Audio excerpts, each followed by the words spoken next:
Want to start using the Google Slides app, but not sure how? I'm Jessica, and in this video, I'll show you how to download and install Google Slides.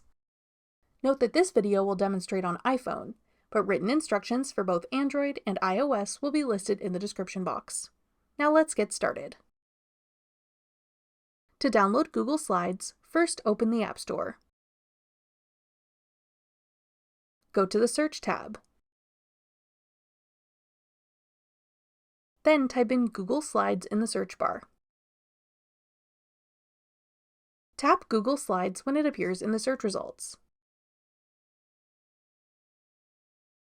Then tap Get.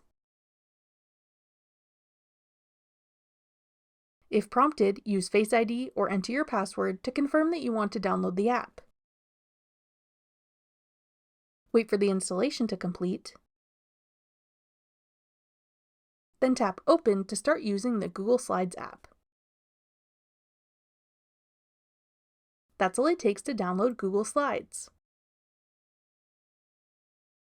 Want to try out other Google apps and services? Check out our full playlist of Google tutorials. Click the playlist on your screen now to watch. Thanks for watching.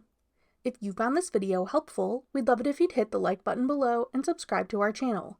We put out great new tech tutorials like this one every day.